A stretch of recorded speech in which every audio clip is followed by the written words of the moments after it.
ஞானப்பண்டிதா, தாயே, என் தந்தையே, இந்த பாவியை காப்பாற்று தாயே என்று ஒரு வார்த்தை சொன்னால் போதும்.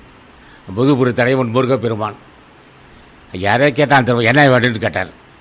உன் திருவடியை தினம் பூசிக்க வாய்ப்பு கொடுப்பா, அது ஒன்று இருந்தால் போதும். எல்லா வேலையும் எல்லாமே செய்வோம், எல்லாம் சிறப்பாக நடக்கணும். ஒரு தினமும் திருவடியை பூசிக்கணும்.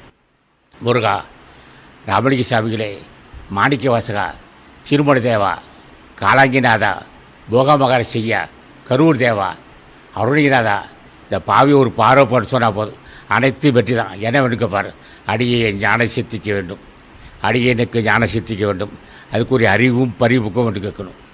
இதான் வேண்டுகோளே. மணிக்கணக்கு வந்து பூச்சின்னு அவசியம் இல்லை. ஒரு 5 நிமிஷம் 5 நிமிஷம் எதுக்கு சொல்கிறேன்னா, மனம் உருளடைப்படாது. அகத்தீசா, ஓம் அகத்திய சாயனமோ, ஓம் அகத்திய சாயனமோ, ஓம் அகத்திய சாயனமோ கேட்கணும். அப்புறம் என்ன செய்யணும், இல்லை அர்த்தம் கேட்குறான். எனக்கு மனைவி மக்களோட அமைதியாக இருக்கணும், நோய் இல்லாத வாழ்வு தரணும், அப்படி கேட்கணும். ஒரு மனிதன் வளர்ச்சி அடைகிறதுக்கு பக்தி வேணும், கேட்கணும்.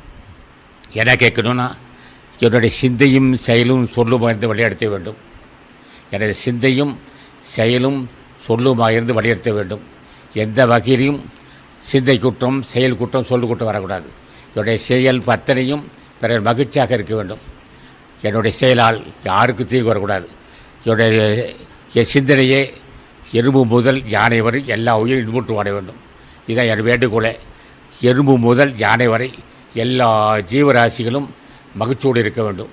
நான் அப்போ கேட்போம், தினம் கேட்போம், பருவமழை பெய்து நாடி முருகா என்று சொல்கிறதுக்கு 3 கோடி தான் செய்யணும். என்ன அண்ணன் முருகா, சர்க்குநாதா, என் தாயே, எனது தந்தையே, எப்படிப்பா இந்த ஆற்றல் கண்டுபிடிச்சிட்டேன்? எல்லாருக்கும் நான் தயை செய்து உள்ளவன்ப்பா, நான் தாய்மை குணம் உள்ள பிள்ளைப்பா நான். முருகா, இவ்வளோ பெரிய ஆற்றல் எப்படி அனுப்பிட்டேன்? தென்னாடுடைய சிவனையை போற்றி எந்நாட்டருக்கு இறைவா போற்றினார் திரும்ப மாணிக்கவாசர். என்ன தென்னாட்டில் முருகன் சிவன் இல்லையா?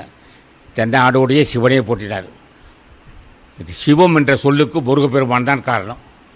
கடவுள் என்று சொன்னால் முருகன் தான் பெருமான் காரணம். மனமில்ல பெருவோடு என்றால் முருகன் தான் காரணம். ஆக ஒரு மனிதன் என்று இளமோடு இருக்கலாம். ஆனால் இந்த வாய்ப்பு கொடுத்தது யார்? எனக்கு வாசியம் எடுத்து கொடுத்தாரு. 1979 ஏப்ரல் மாதம் 26ஆம் தேதியில் மூச்சு காத்தோடு இயங்கினார்.